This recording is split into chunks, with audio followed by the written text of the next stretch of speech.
ਬੀਤੇ ਦਿਨੀ ਅੰਮ੍ਰਿਤਸਰ ਦੇ ਦਬੁਰਜੀ ਖੇਤਰ ਵਿੱਚ ਦੋ ਅਣਪਛਾਤੇ ਹਥਿਆਰਬੰਦ ਹਮਲਾਵਰਾਂ ਨੇ ਪ੍ਰਵਾਸੀ ਭਾਰਤੀ ਸੁਖਚੈਨ ਸਿੰਘ ਤੇ ਉਸ ਦੇ ਘਰ ਦੇ ਅੰਦਰ ਦਾਖਲ ਹੋ ਕੇ ਪਰਿਵਾਰਕ ਮੈਂਬਰਾਂ ਦੇ ਸਾਹਮਣੇ ਗੋਲੀਆਂ ਚਲਾ ਦਿੱਤੀਆਂ ਸਨ।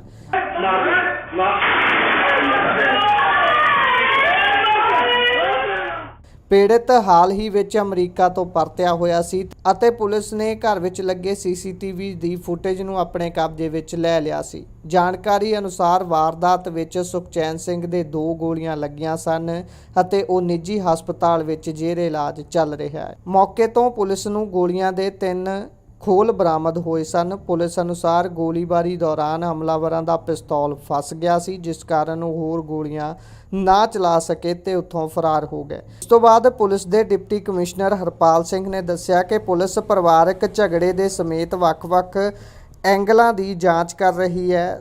ਇਸ ਸਾਰੀ ਘਟਨਾ ਦੇ ਬਾਬਤ ਇੱਕ ਹੋਰ ਐਂਗਲ ਨਿਕਲ ਕੇ ਸਾਹਮਣੇ ਆਇਆ ਹੈ। ਸੁਖਚੈਨ ਸਿੰਘ ਦੀ ਪਹਿਲੀ ਪਤਨੀ ਨੇ 2022 ਚ ਖੁਦਕੁਸ਼ੀ ਕਰ ਲਈ ਸੀ ਤੇ ਉਸ ਦੇ ਪਰਿਵਾਰ ਦੀ ਸ਼ਿਕਾਇਤ ਤੋਂ ਬਾਅਦ ਪੁਲਿਸ ਨੇ ਸੁਖਚੈਨ, ਉਸ ਦੇ ਭਰਾ, ਭੈਣ ਤੇ ਮਾਂ ਖਿਲਾਫ ਮਾਮਲਾ ਦਰਜ ਕਰ ਲਿਆ ਸੀ। ਉਹਨਾਂ ਕਿਹਾ ਕਿ ਸੁਖਚੈਨ ਤੇ ਉਸ ਦਾ ਭਰਾ ਤੇ ਭੈਣ ਜੋ ਅਮਰੀਕਾ ਵਿੱਚ ਸਨ ਨੂੰ ਅਦਾਲਤ ਨੇ ਬਰੀ ਕਰ ਦਿੱਤਾ ਸੀ, ਜਦੋਂ ਕਿ ਉਸ ਦੀ ਮਾਂ ਖਿਲਾਫ ਚਾਰਜਸ਼ੀਟ ਦਾਇਰ ਕੀਤੀ ਗਈ ਸੀ। ਪਹਿਲੀ ਪਤਨੀ ਦੇ ਪਰਿਵਾਰ ਨਾਲ ਝਗੜਾ ਅਜੇ ਵੀ ਚੱਲ ਰਿਹਾ ਸੀ। ਘਟਨਾ ਸਥਾਨ ਤੋਂ ਦੌਰਾ ਕਰਨ ਮਗਰੋਂ ਪੁਲਿਸ ਕਮਿਸ਼ਨਰ ਰਣਜੀਤ ਸਿੰਘ ਢਿੱਲੋਂ ਨੇ ਦੱਸਿਆ ਸੀ ਕਿ ਪੀੜਤ ਦੀ ਮਾਂ ਦੀ ਸ਼ਿਕਾਇਤ ਤੇ ਪੁਲਿਸ ਨੇ ਮਾਮਲੇ ਦੇ ਵਿੱਚ ਪਹਿਲੀ ਪਤਨੀ ਦੇ ਪਰਿਵਾਰਕ ਮੈਂਬਰਾਂ ਤੇ ਰਿਸ਼ਤੇਦਾਰਾਂ ਸਮੇਤ 5 ਵਿਅਕਤੀਆਂ ਖਿਲਾਫ ਕੇਸ ਦਰਜ ਕੀਤਾ ਹੈ ਤੇ ਮਾਮਲੇ ਵਿੱਚ ਹੋਰ ਪੁੱਛ ਪੜਤਾਲ ਸ਼ੁਰੂ ਕੀਤੀ ਹੈ। ਇਸ ਤੋਂ ਬਾਅਦ 48 ਘੰਟਿਆਂ ਦੇ ਅੰਦਰ ਹੀ ਪੁਲਿਸ ਨੂੰ ਵੱਡੀ ਸਫਲਤਾ ਮਿਲ ਗਈ ਸੀ, ਜਿਸ ਤੋਂ ਬਾਅਦ ਦੋਵੇਂ ਉਹ ਮੁਲਜ਼ਮ ਜਿਹੜੇ ਹਥਿਆਰਬੰਦ ਹੋ ਕੇ ਘਰ ਦੇ ਅੰਦਰ ਸੁਖਚੈਨ ਸਿੰਘ ਨੂੰ ਗੋਲੀਆਂ ਮਾਰਦੇ ਨੇ ਅਤੇ ਉੱਥੋਂ ਫਰਾਰ ਹੋ ਜਾਂਦੇ ਨੇ, ਉਹ ਅਤੇ ਉਹਨਾਂ ਦੇ ਹੀ ਨਾਲ ਇੱਕ ਹੋਰ ਵਿਅਕਤੀ ਜਿਹੜਾ ਬਾਹਰ ਖੜਾ ਹੋ ਕੇ ਉਹਨਾਂ ਦੀ ਉਡੀਕ ਕਰ ਰਿਹਾ ਸੀ, ਉਸ ਨੂੰ ਅਤੇ ਹਥਿਆਰ ਮੁਹੱਈਆ ਕਰਵਾਉਣ ਵਾਲੇ ਵਿਅਕਤੀ ਨੂੰ ਤੇ ਨਾਲ ਦੀ ਨਾਲ ਉਹਨਾਂ ਨੂੰ ਰਹਿਣ ਦੇ ਲਈ ਛੱਤ ਮੁਹੱਈਆ ਕਰਵਾਉਣ ਵਾਲੇ ਵਿਅਕਤੀ ਨੂੰ ਵੀ ਗ੍ਰਿਫਤਾਰ ਕਰ ਲਿਆ ਗਿਆ ਸੀ। ਇਸ ਤੋਂ ਬਾਅਦ ਜਦੋਂ ਦੋਵਾਂ ਮੁਲਜ਼ਮਾਂ ਨੂੰ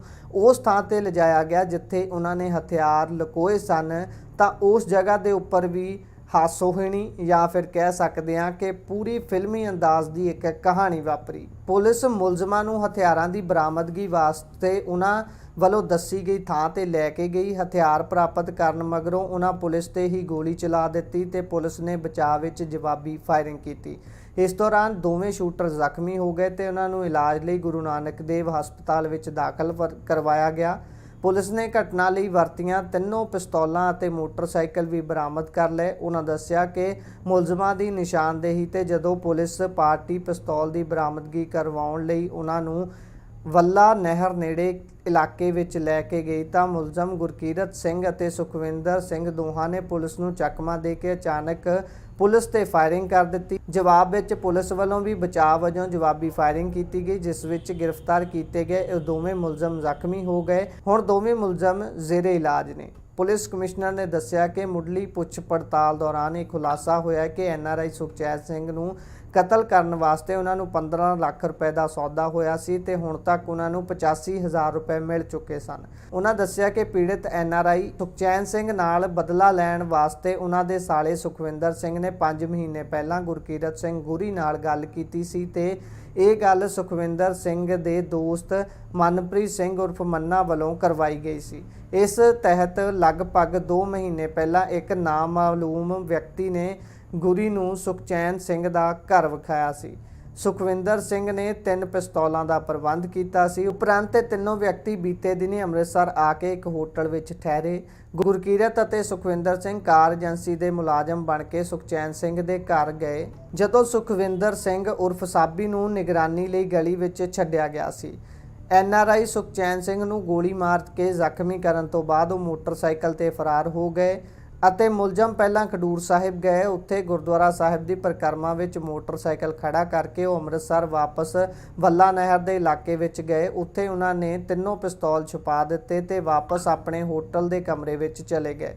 ਫਿਰ ਉਹ ਆਪਣਾ ਸਮਾਨ ਲੈ ਕੇ ਹੁਸ਼ਿਆਰਪੁਰ ਚਲੇ ਗਏ। ਪੁਲਿਸ ਕਮਿਸ਼ਨਰ ਨੇ ਦੱਸਿਆ ਕਿ ਗ੍ਰਿਫਤਾਰ ਕੀਤੇ ਗਏ ਗੁਰਕੀਰਤ ਸਿੰਘ ਉਰਫ ਗੁਰੀ ਅਤੇ ਸੁਖਵਿੰਦਰ ਸਿੰਘ ਦੋਵੇਂ ਪੇਸ਼ੇਵਰ ਅਪਰਾਧੀ ਨੇ। ਉਹਨਾਂ ਖਿਲਾਫ ਪਹਿਲਾਂ ਵੀ ਕਈ ਕੇਸ ਦਰਜ ਨੇ, ਜਦੋਂ ਕਿ ਉਹਨਾਂ ਦਾ ਤੀਜਾ ਸਾਥੀ ਸੁਖਵਿੰਦਰ ਸਿੰਘ ਉਰਫ ਸਾਬੀ ਖਿਲਾਫ ਪਹਿਲਾਂ ਕੋਈ ਮਾਮਲਾ ਦਰਜ ਨਹੀਂ ਹੈ। ਪੁਲਿਸ ਵੱਲੋਂ ਇਸ ਕੇਸ ਵਿੱਚ ਪਹਿਲਾਂ ਜਗਜੀਤ ਸਿੰਘ ਉਰਫ ਜੱਗੀ, ਚਮਕੌਰ ਸਿੰਘ, ਛੋਟੂ, ਦਿਗੰਬਰ ਅਤਰੀ, ਅਭਿਲਾਸ਼ ਭਾਸਕਰ ਅਤੇ ਸਰਵਣ ਸਿੰਘ ਨੂੰ ਗ੍ਰਿਫਤਾਰ ਕੀਤਾ ਜਾ ਚੁੱਕਿਆ ਹੈ। ਹੁਸ਼ਿਆਰਪੁਰ ਵਿੱਚ ਇਹ ਸ਼ੂਟਰ ਇੱਕ ਸਰਾਂ ਚੋਂ ਗ੍ਰਿਫਤਾਰ ਕੀਤੇ ਗਏ ਨੇ।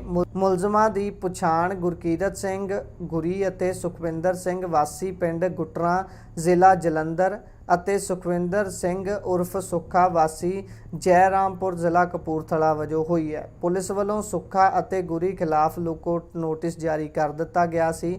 ਖੂਫੀਆ ਸੂਚਨਾ ਮਿਲਣ ਤੇ ਹੁਸ਼ਿਆਰਪੁਰ ਤੇ ਅੰਮ੍ਰਿਤਸਰ ਜ਼ਿਲ੍ਹਿਆਂ ਦੀ ਪੁਲਿਸ ਇੱਕ ਸਾਂਝੀ ਕਾਰਵਾਈ ਦੌਰਾਨ ਸ਼ਹਿਰ ਦੇ ਗਊਸ਼ਾਲਾ ਬਾਜ਼ਾਰ ਵਿਚਲੇ ਇੱਕ ਸਰਾਂ 'ਚ ਲੁਕੇ ਇਨ੍ਹਾਂ ਮੁਲਜ਼ਮਾਂ ਤੋਂ ਛਾਪਾ ਮਾਰ ਕੇ ਗ੍ਰਿਫਤਾਰ ਕਰਦੀ ਹੈ। ਉਸ ਤੋਂ ਬਾਅਦ ਪੁਲਿਸ ਨੇ ਦੱਸਿਆ ਕਿ NRI ਤੇ ਗੋਲੀ ਚਲਾਉਣ ਦੇ ਮਾਮਲੇ ਵਿੱਚ ਪੁਲਿਸ ਨੇ ਉਸ ਦੀ ਪਹਿਲੀ ਪਤਨੀ ਦੇ ਪਿਤਾ ਨੂੰ ਕੱਲ੍ਹ ਟਾਂਡਾ ਦੇ ਪਿੰਡ ਬੈਂਸ